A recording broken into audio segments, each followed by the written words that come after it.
we'll get to that. I just want to let you know there's all kinds of stuff percolating out there. Sarah Palin has weighed in on Facebook on what a lying sneak Ted Cruz is, on the way they have sought to defraud the Ben Carson campaign. It's getting thick out there. The first poll, what is it? The first post-Iowa poll in New Hampshire shows Trump plus 24.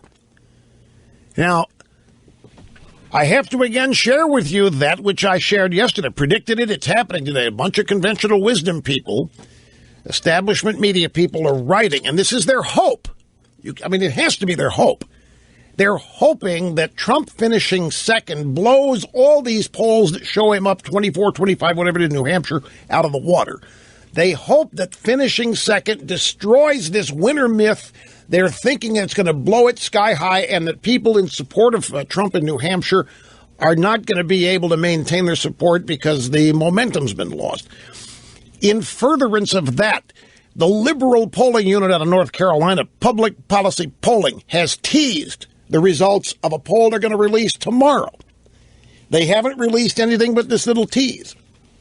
And the tease is that Trump's numbers in their poll in New Hampshire are much different now than they were prior to Trump losing in Iowa.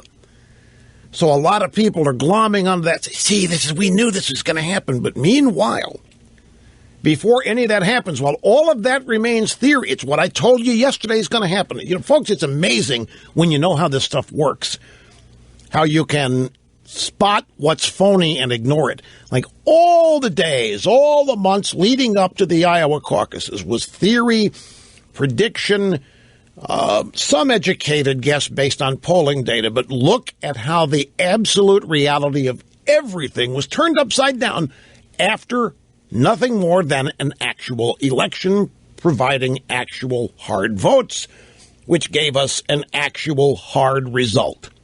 It has changed the dynamic, but the cycle begins again because now New Hampshire comes up on Tuesday.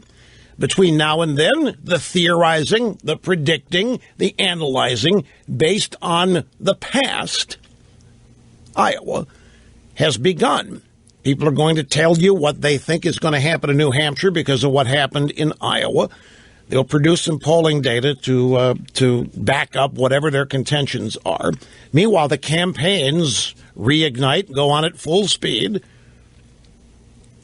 and everybody starts trying to tell you what it all means and what it's going to end up meaning and happening next Tuesday when nobody knows. And next Tuesday, we're going to have another hard dose of reality as we get another result. And that's going to upend a bunch of and most of what you are going to hear this week. And the process will continue again until the next election.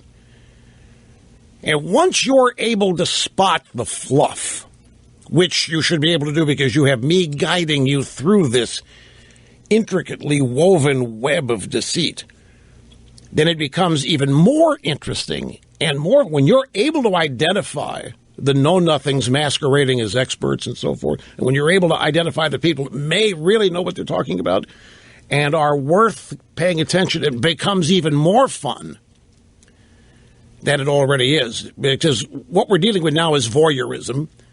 I mean, people that want to see people crash and burn, they're getting their wish.